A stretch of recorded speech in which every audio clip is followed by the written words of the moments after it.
राधे राधे। आप सभी को नमस्ते, गुड मॉर्निंग। मैं नम्रता आप सभी का स्वागत करती हूँ अपने चैनल पे। वन लाइनर क्वेश्चन हम लोग देख रहे थे। प्रतिदिन 50 वन लाइनर प्रश्न हम देखते हैं 15 मिनट में। 15 से 20 मिनट में हम 50 वन लाइनर देखते हैं। पीछे की भी 10-11 क्लासेज जो हो चुकी हैं उनका प्लेलिस्ट बना दिया गया है टॉप 5000 वन लाइनर के नाम से, तो आप प्लेलिस्ट भी जाके देख सकते हैं। प्लेलिस्ट हम कमेंट में पिन कर देंगे। पहली बार जुड़े हो चैनल को सब्सक्राइब करें, सभी के यहाँ शेयर करें। और चलिए अब हम लोग पढ़ना शुरू करते हैं। 350 तक हमने पिछली क्लास में देखा था। आज हमें 350 से 400 तक देखना है, तो चलिए शुरू करते हैं। पहला प्रश्न है हमारा आज का, तुच्छ का विलोम महान हमने देखा था। पहला प्रश्न है कि नमस्ते समथर ये उपन्यास है 2022 में आता है, किसका है?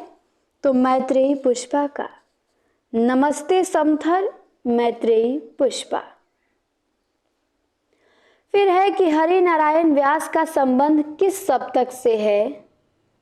तो आपको ध्यान देना है कि हरि नारायण व्यास का संबंध दूसरे सप्तक से है। हमने याद किया था ना ट्रिक, शशधर हनभ। तो हरि नारायण व्यास का संबंध किस सप्तक से? दूसरे सप्तक से है, शशधर हनभ। नमस्ते समथर मैत्रेयी का और हरि नारायण व्यास दूसरे सप्तक के। आते हैं अगला है हमारा 53 नंबर का कि भास के किस नाटक में रामायण की कथा संक्षेप में वर्णित है? तो प्रतिमा नाटक। प्रश्न पूछा जाता है भास के किस नाटक में रामायण की कथा संक्षेप में वर्णित है? तो प्रतिमा नाटक में।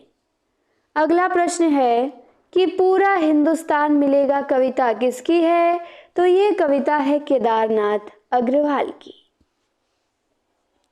इन्होंने ही लिखा है पूरा हिंदुस्तान मिलेगा, तो आप ध्यान देंगे। पूरा हिंदुस्तान मिलेगा कविता केदारनाथ अग्रवाल।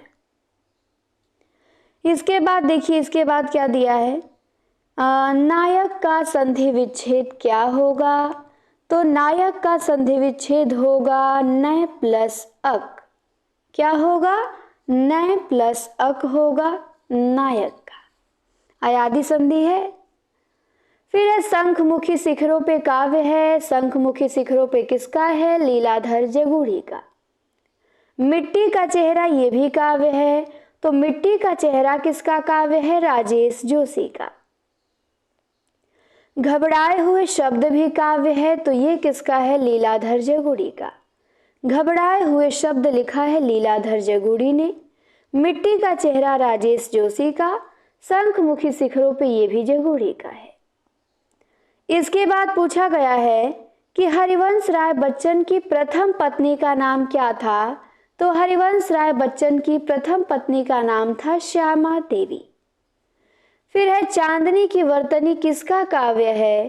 तो चांदनी की वर्तनी काव्य है राजेश जोशी का। यही लिखते हैं चांदनी की वर्तनी, या चांद की वर्तनी भी मिलता है। फिर देखिए 61 में पूछा गया है कि 5 बेटे, ये नाटक है जगूढ़ी का। अब तक आपने जगूढ़ी के काव्य पढ़ा है, पर इनका नाटक भी आपको ध्यान देना है। 5 बेटे नाटक लीलाधर जगूढ़ी ने लिखा है।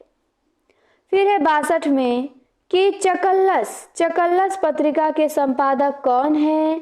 तो चकल्लस पत्रिका के संपादक अमृतलाल नागर हैं। फिर है सूखी नदी का पुल, ये कहानी संग्रह है। किसका कहानी संग्रह है?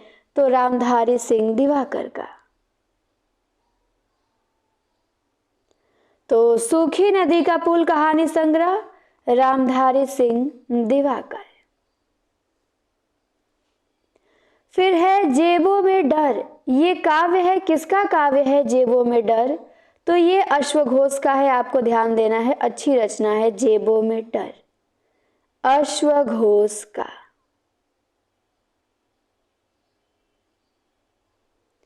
आगे देखते हैं अच्छे बच्चे, ये कविता है। किसकी कविता है अच्छे बच्चे? तो ये कविता है जगदीश नारायण चौबे की। अच्छे बच्चे कविता जगदीश नारायण चौबे ने लिखा है। फिर है 12 एकांकी। 12 एकांकी के लेखक कौन हैं? तो 12 एकांकी लिखा है विष्णु प्रभाकर ने। 12 एकांकी विष्णु प्रभाकर। 67 पे आइए। 67 में पूछा गया है कि भारतेंदु की काव्य भाषा है। तो भारतेंदु की काव्य भाषा है ब्रज भाषा। क्या है? ब्रज है। फिर है कि तदीय समाज की स्थापना किसने की? तो तदीय समाज की स्थापना किया था भारतेंदु हरिश्चंद्र ने। तदीय समाज की स्थापना भारतेंदु जी किए हैं। अगला प्रश्न है कि मैथिली शरण गुप्त की ख्याति का आधार क्या है? तो गुप्त जी की ख्याति का आधार भारत भारती है, जिससे इनको राष्ट्र कवि की उपाधि दी जाती है। तो गुप्त जी की ख्याति का आधार भारत भारती। 70 में पूछा गया है सरहद के पार। ये कहानी है, किसकी कहानी है? तो सरहद के पार कहानी है रामधारी सिंह दिवाकर। बादशाह दर्पण ये निबंध है। तो बादशाह दर्पण निबंध किसका है? भारतेंदु हरिश्चंद्र का। सरहद के पार कहानी दिवाकर की है, और इसमें से यदि केवल आप पार ले लेते हैं तो पार उपन्यास हो जाएगा वीरेंद्र जैन का, हो जाएगा ना। इसके बाद देखिए, बादशाह दर्पण में से आप दर्पण निकाल लेते हैं तो दर्पण नाटक हो जाएगा लाल का। चलिए आगे देखते हैं। अगला प्रश्न है कि रस सूत्र के प्रथम व्याख्याता कौन है? बड़ा इंपॉर्टेंट प्रश्न है। तो रस सूत्र के प्रथम व्याख्याता भट्ट लोलट हैं। और जब रस निरूपण के पूछेगा कि रस निरूपण के प्रथम व्याख्याता कौन है, तो आप बताएंगे भरत मुनि। और जब रस सूत्र के पूछेगा तो आप बताएंगे भट्ट लोलट को। ठीक, चलिए आगे देखते हैं। आगे है आत्मनेपद। आत्मनेपद निबंध है, किसका है? तो ये निबंध है अज्ञेय जी का। आत्मनेपद अज्ञेय ने लिखा है। फिर है 74 नंबर में कि सर सैयद अहमद खां किस भाषा के विरोधी थे? तो सर सैयद अहमद खां हिंदी भाषा के विरोधी थे। ध्यान देंगे, किस भाषा के थे? तो सैयद अहमद खां हिंदी भाषा के विरोधी थे। फिर है मधुमालती। मधुमालती का नायक कौन है? तो मनोहर है। मंझन ने लिखा है 1545 में। और किसने लिखा है मधुमालती? मनोहर ने। फिर है रीति शब्द का अभिप्राय क्या है? तो रीति शब्द का अभिप्राय होगा काव्यांग निरूपण। ये ध्यान देंगे, पूछा जाता है। रीति शब्द का अभिप्राय क्या होगा? काव्यांग निरूपण होगा। फिर ज्ञान बोध दिया है। ज्ञान बोध के रचनाकार कौन है? तो मलुक दास हैं ज्ञान बोध के रचनाकार। फिर है कि कचहरियों में नागरी लिपि का प्रयोग कब से होने लगा? तो कचहरियों में नागरी लिपि का प्रयोग होने लगा सन 1900 ईस्वी से। कब से होने लगा? 1900 ईस्वी से। फिर दिया है अच्छे आदमी। ये कहानी है, किसकी कहानी है? तो अच्छे आदमी कहानी फणीश्वर नाथ रेणु की है। फिर है हाथ का जस। हाथ का जस किसकी कहानी है? तो ये भी कहानी आपके रेणु जी की है। फिर 81 में पूछा गया है परसाई का व्यंग बाण। ये काव्य है। परसाई का व्यंग बाण किसने लिखा है? तो ये काव्य लिखा है हरिशंकर परसाई ने ही। परसाई का व्यंग बाण नहीं, सॉरी, यहाँ पे मिस्टेक हुआ है। परसाई का व्यंग बाण ये शायद नागार्जुन का है, शायद नहीं, उन्हीं का है, नागार्जुन का ही, परसाई जी का नहीं है। परसाई के व्यंग बाण कौन लिखा है? और काव्य नहीं है, आलोचनात्मक ग्रंथ है। तो किसने लिखा है? नागार्जुन ने लिखा है परसाई का व्यंग बाण। 82 पे आइए, दिया है नारायण। नारायण का संधि विच्छेद क्या होगा? तो नारायण का संधि विच्छेद हो जाएगा नार प्लस अयन। बहुत लोग नर प्लस अयन कर देते हैं, ध्यान देना है, नर प्लस अयन नहीं होगा। नारायण नार प्लस अयन होता है। फिर दिया है पंजाब में समास कौन सा होगा? तो पंजाब में आपका द्विगु समास होता है। 5 नदियों का समूह जो है वो पंजाब है, तो यहाँ पे आपका द्विगु समास हो जाएगा। फिर है कि शिवपूजन सहाय के बचपन का नाम क्या था? तो शिवपूजन सहाय के बचपन का नाम था भोलानाथ। क्या था? तो इनके बचपन का नाम था भोलानाथ। फिर है कि कुंडलिया छंद किससे मिलके बना है? तो कुंडलिया बना है दोहा और रोला के मिलने से। किससे बना है? तो जब दोहा और रोला मिलता है तो क्या बनता है? कुंडलिया बनता है। 86 में है कि मैं सुकुमार नाथ बन जोगू। इसमें कौन सा अलंकार होगा? तो इसमें होगा काकू वक्रोक्ति। मैं सुकुमार नाथ बन जोगू, तो इसमें अलंकार काकू वक्रोक्ति हो जाएगा।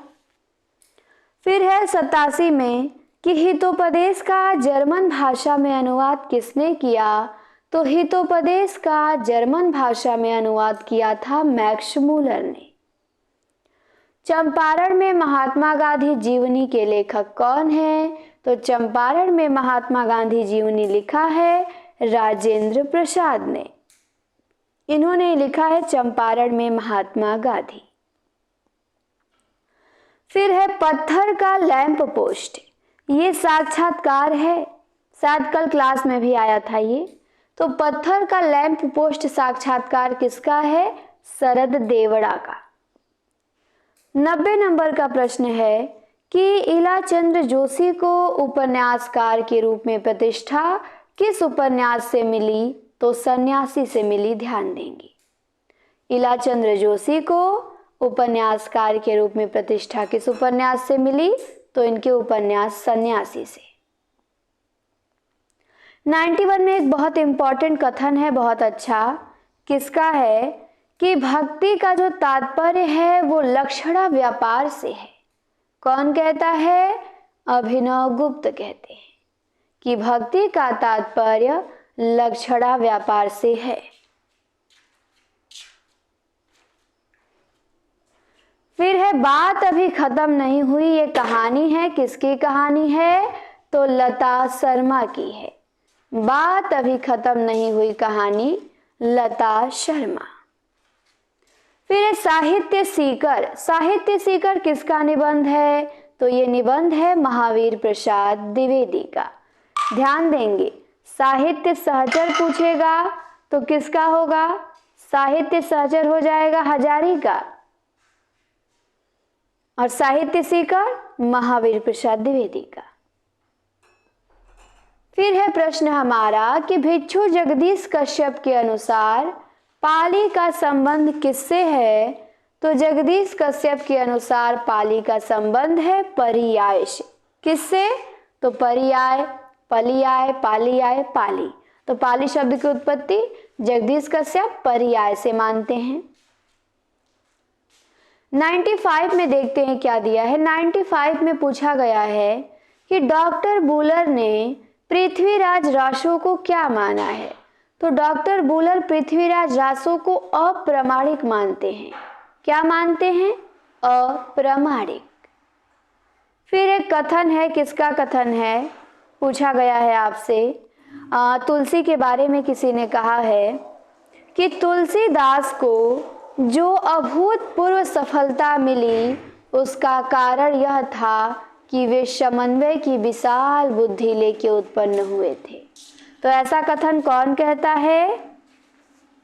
कि तुलसी को जो अभूतपूर्व सफलता मिली उसका कारण यह था कि वे समन्वय की विशाल बुद्धि लेके उत्पन्न हुए थे।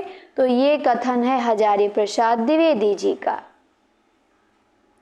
97 में देखिए क्या पूछा गया है। स्वसुखी संप्रदाय। स्वसुखी संप्रदाय के प्रवर्तक कौन हैं? तो स्वसुखी संप्रदाय के प्रवर्तक हैं रामचरण दास। ध्यान देंगे, तत्सुखी के जीवाराम हैं और स्वसुखी के रामचरण दास हैं। जो मानस के टीकाकार हैं पहले, वही रामचरण दास। जो राम भक्ति काव्य में पति पत्नी भाव की उपासना चलाते हैं, वही रामचरण दास हैं। देखिए फिर यहाँ पे दिया है कि सुखदेव मिश्र का जन्म स्थान कहाँ हुआ था? तो सुखदेव मिश्र आपके दौलतपुर के थे। जहाँ के महावीर प्रसाद द्विवेदी थे, वहीं के क्या थे? सुखदेव मिश्र थे। तो ध्यान देना है, सुखदेव मिश्र। दौलतपुर रायबरेली। 99 में पूछा गया है, एक पंक्ति दिया है, इसमें अलंकार पूछा जाता है, कौन सा अलंकार है? शायद ये टीजीटी पीजीटी में आया हुआ है प्रश्न कि जाके सहज स्वासी श्रुतिचारी सो हरि पढ़ कौतुक भारी। तो जाकी सहज स्वासी श्रुतिचारी सो हरि पढ़ कौतुक भारी में अलंकार कौन सा है? तो यहाँ विरोधाभास अलंकार है। फिर है 400 नंबर का, योग वशिष्ठ के चुने हुए श्लोक। ये किसकी रचना है? तो ये रचना है शिव प्रसाद सितारे हिंद का। शिव प्रसाद सितारे हिंद ने लिखा है योग वशिष्ठ के चुने हुए श्लोक। तो सभी रचनाएं, सभी प्रश्न, हमने 50 प्रश्न कराया, 50 बहुत ही महत्वपूर्ण थे। आप खुद देख लीजिए, इसमें एक भी प्रश्न एक्स्ट्रा या फालतू नहीं रखे गए हैं, सब अच्छे अच्छे हैं और आपके पेपर में पूछे गए हैं और जो पूछे जा सकते हैं उन्हीं को रखा गया है। तो आप इन्हें नोट करेंगे, इन्हें याद करेंगे और याद होगा तो आपने सुना, आपका रिवीजन हुआ। क्लास को आप अधिक से अधिक लोगों के पास शेयर किया करिए, सभी क्लास देखा करें। लाइव क्लास हमारी होती है, लाइव क्लास में आप सभी जुड़ा करें। क्लास देखने के लिए आप सभी को बहुत बहुत धन्यवाद। मिलते हैं आपसे हम अगली क्लास में। इस क्लास में इतना ही।